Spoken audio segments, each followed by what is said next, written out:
If only we had died in Egypt. Why is the Lord bringing us to this land just to fall by the sword? Wouldn't it be better for us to go back to Egypt?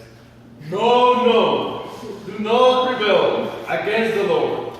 God is able to help us. Don't you remember how the Lord saved us from the Egyptians? Don't you think he is no longer able to do now what he did then? Let's get rid of them and choose another leader to go back to Egypt! Yes, we must! We have no choice.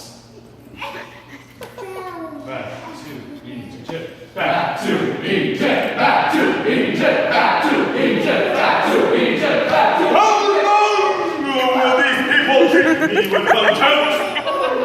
How long will they refuse to believe in me? In spite of all the miracle signs I have performed among them, as surely as I live, I will do the very things I heard you say. In this desert, your bodies will fall. Every one of you 20 years old or more who has grumbled against me.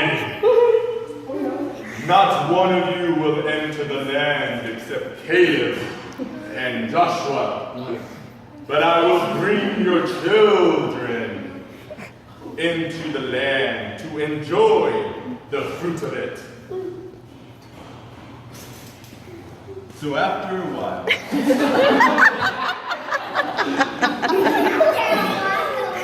coming to the border of the promised land, the Israelites had to turn back. The people who were slaves in Egypt were still slaves in spirit.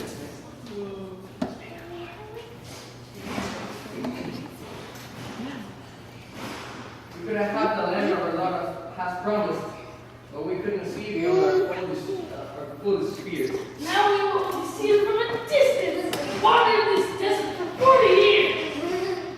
We could have had it all. We could have had it for the taking. If only we had trusted in God's word. We could have had the land of milk and honey. We could have known the blessing of the Lord. We should have known that his strength could conquer weakness. If only we had trusted in his word. We could have had it all. If only we had trusted in his word. Why couldn't they trust? Why couldn't they believe? The part of the story makes me feel sad. It is sad, young man. But God still loved them and cared for them all the time. They wandered in the desert. They wandered many, many years. But finally, the 40 years came to an end. The older people had died. And the next generation was ready to cross the Jordan River and enter the promised land. Joshua was now the leader.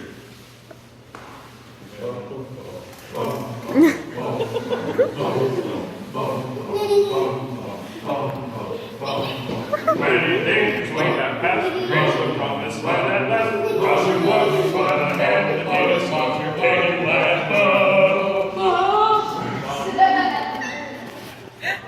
After crossing the Jordan River, go ahead, young man, cross the Jordan River.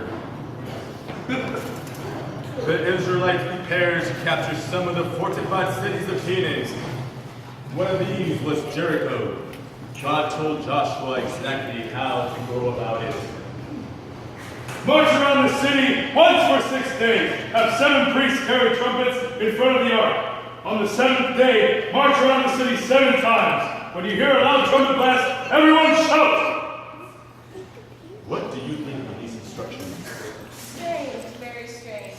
But if God said to do it, I hope the people learn their lesson and will obey this instruction. I'm happy to say that they did. Jericho, Jericho, Jericho. Just for the battle of Jericho, and the walls came crumbling down. Just for the battle of Jericho, Jericho, Jericho. Just for the battle of Jericho, and the walls came tumbling down. Shout!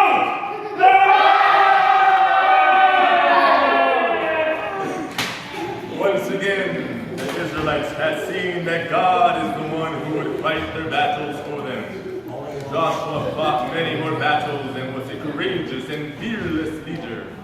He never forgot whose side he was on. He wanted to make sure the people never forgot either. This is the challenge he gave them. Choose this day whom you will serve. As for me and my household, we will serve the Lord.